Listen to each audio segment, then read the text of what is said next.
Hey, this is Mad Movie Mark of the Mad Movie Mark Movie Review. Thank you for joining me as I review the 1933 comedy musical Footlight Parade. This is dangerous, Mr. Gould. Anything might happen. Hey, well, in this review, I promise there's going to be no danger, but anything can happen.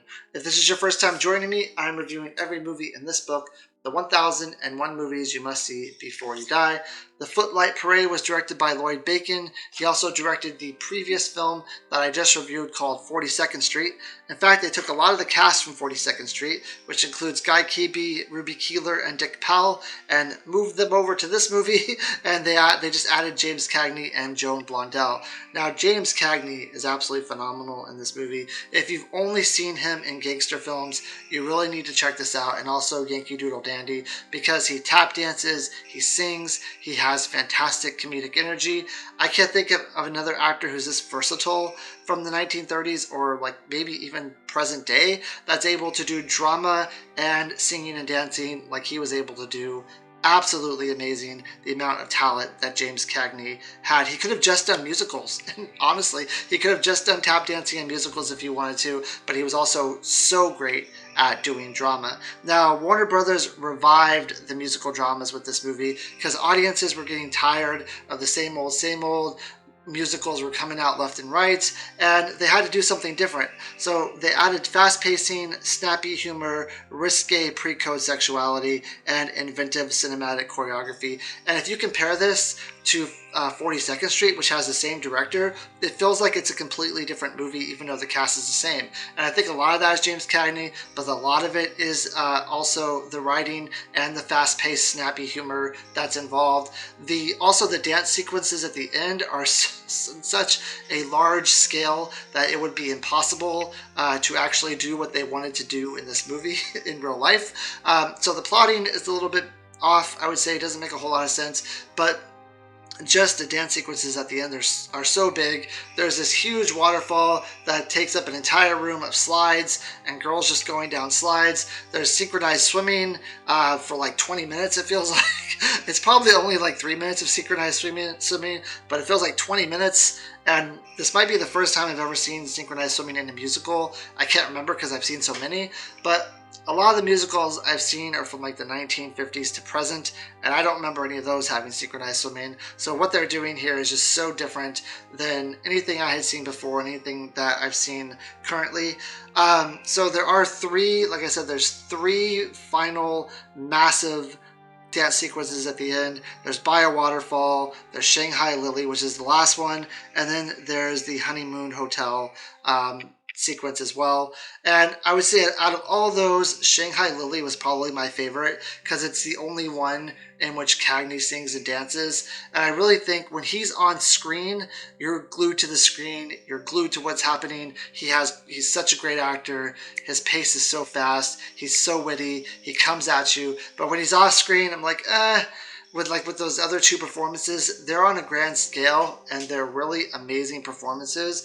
But I'm like, where's Cagney? Like, I'm not as into these as I am the last one, the Big Finish, the Shanghai Lil one, which I think is absolutely the best sequence in the entire film. So what this movie basically is in the beginning, Cagney is someone who puts on these, like, I think he puts on Broadway shows, but movies are starting to take over people's interest, and they're no longer interested in these big shows. So he decides he's going to do prologues. And he gets this idea for prologues after he goes to the grocery store, and he goes to buy something at the grocery store. Now this is probably going to trigger some people, so I'm going to do a trigger warning here.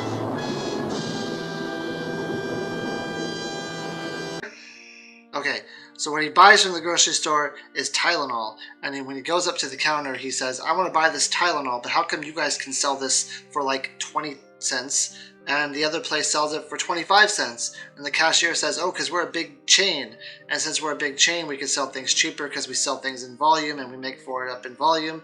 And then Chester, who is played by James Cagney, gets this great idea. He says, that's it, we can do prologues in volume like the big chain stores do. So we can just come up with these ideas and we can like put all these dancers into all these places. And I think what he's supposed to be doing is he's supposed to be getting all these ideas, and he's supposed to send them around to all these places that are showing movies, and he's going to take his troupe of people and they're going to do these prologues at these different places with these different ideas, or he's selling the ideas.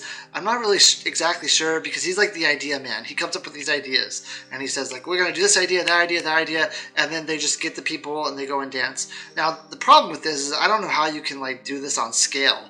Like I'm really especially if the last sequence of the movie, they're using these big waterfalls that fill an entire room, and they're using like synchronized swimmers. I mean, how many? They probably have 50 or 60 synchronized swimmers in this scene. How are you going to, like, if you're not using the same troupe of people, how are you going to get like thousands and thousands and thousands of synchronized swimmers who are this gifted at doing it, who can go and do these different movie prologues, unless they're using the same group, which is just going to be a logistical nightmare trying to move these people from movie theater to do these prologues before every movie starts. I don't know. The whole thing doesn't make sense to me, and how they do this logistically. It doesn't work, and I don't know how he would do this on scale. If he was on Shark Tank, that would be my question, is how are you going to mass produce this in a way to where you can get it into every theater?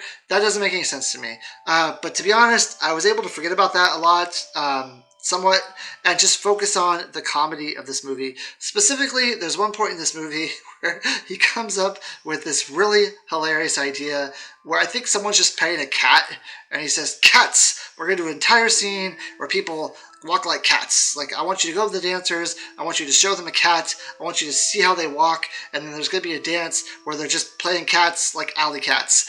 And then as the movie progresses, the first half of the movie, this idea slowly progresses as well, to where like eventually the person who is in charge of teaching the dancers how to dance, and he's not very good. In fact, James Cagney would be a better teacher than this guy would, which is also hilarious, and the guy always just complains about his job and how much he hates his job. But he eventually wears a tail and starts dancing like a cat, and then eventually that evolves to where I think he's like, there's like a whole cat performance. But this cat idea was hilarious to me. I was very happy with it. I was laughing the whole way through. Just phenomenal. The crust of this movie is that James Cagney, this is during the Depression era, and you can really tell that he is fighting for his job here, and he is very overworked. And I'm assuming that he just keeps his job because there's not a whole lot else out there, because this is like what he does. This is his blood, sweat, and tears. Now he has two other partners in this, and he basically is the one who does all the work. Now, one of the other of the three partners consistently hires his family to do everything, and his family are absolute terrible hires for the most part, and they end up ruining like all the shows, and they ruin everything, and Cagney just has to find a way to work around that, which is also hilarious. He fires them a couple times and he has to rehire them because they work for the family. But there's three of them. Cagney does all the work. He's overworked. He doesn't get any sleep. He doesn't get any rest. He goes to bed. Every time he sees an object, he sees something. Someone says the word doctor. He says, "We'll do a doctor bit. We'll do a show about a doctor." Or someone says something. He says, "That's great. We can do a show about that." He's always constantly looking for ideas, because every week he has to come up with like 3 shows, and he's running out of ideas, and he's basically done everything. And there's also some mole that's also located in his troupe, in his company where he works, that keeps giving his ideas to someone else who is also creating prologues. So every time he has this great idea and they start working on the show, that goes to someone else, and they have to scrap it because someone else is already working on it, which is crazy because he comes up with the idea so fast. Like with the cat idea, he's like, "Let's do this cat show," and he calls someone, he says, "We're gonna do the cat idea," and then like a couple minutes later they're like, "We got everything planned out for the cat idea, we got everything going," and then like they're already working on it, they're already figuring out the dances and stuff, and they're already calling other places and talking about the cat idea. So it seems like his company moves very quickly, and he also moves very quickly, but somehow the guy who's stealing his ideas works faster. I don't know how that is, but that's just how it is in the movie. Now, he has a secretary named Nan, who's played by Joan Blondell, and Nan is absolutely madly in love with him, and it's very it's very obvious. Like, she even says it a couple times. She like alludes to the fact that she's in love with him, but he's so overworked and he's so tired and he's so busy coming up with these ideas, and this, like, he lives and eats and sleeps and breathes his work, that he really doesn't realize that she is in love with him. And then she has someone else come over to her house. I don't know if it's her sister or just a friend of hers, and Cagney ends up falling for this other girl, much to the chagrin of Non. There's some jealousy going on here. But we learn later in the movie that the other two partners are kind of holding back the money from Cagney's character, Chester, so they're not paying him what he owes. They, in fact, are taking the money for themselves, and they're not really doing any of the work. So at one point, he, like, just storms in there and he says, "I'm quitting, you can have it, it's all yours, I'm done, I don't want any more to do with this." And then he leaves, and he leaves with his secretary Non, and she says, "You need to go back, like, we need to finish this. This is something that you've been working on. You've put your blood, sweat, and tears into this show, and you need to finish it." Because what happens is that they have to put on 3 shows in 3 nights. They have to come up with these prologues, or else it's going to go to someone else. And this is like a huge deal for them. This is a huge contract that they want. And they basically have to do this in order to keep afloat, in order to keep the company going. This is just too big for them not to do. And he locks the doors and he says, "No one can leave because I don't want the mole to tell anyone what we're planning for these 3 shows. We're going to work, and we're going to work until we can't stand anymore, and we're going to get these down, and we're going to go and we're going to play these 3 shows," which seems like an impossibility, especially the scale that these shows are on. But he locks everyone in the room, and then he learns that these people are holding back the money on him. So he quits, and he drives away with Non, and he doesn't get that far, and he sees a sign at a waterfall, and he says, "Waterfall, that's what we need for the second act." So even though he quit, this is his life. He's still thinking about this.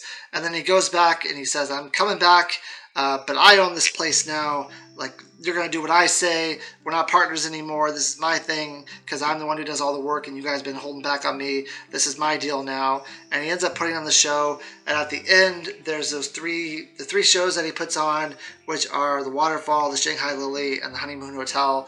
I really liked Shanghai Lil. I thought it could have been a little bit longer, Shanghai Lil. I felt like it was the shortest of the 3, and that By the Waterfall ran a little bit long with the synchronized swimmers, even though the swimming is amazing and the scene is shot beautifully, and I don't know, like, how they would ever replicate that in multiple viewings and multiple shows around multiple theaters. I thought it ran a little bit long. I thought Shanghai Lil was the most entertaining because Cagney was there and Cagney was dancing and he was the one putting on the show.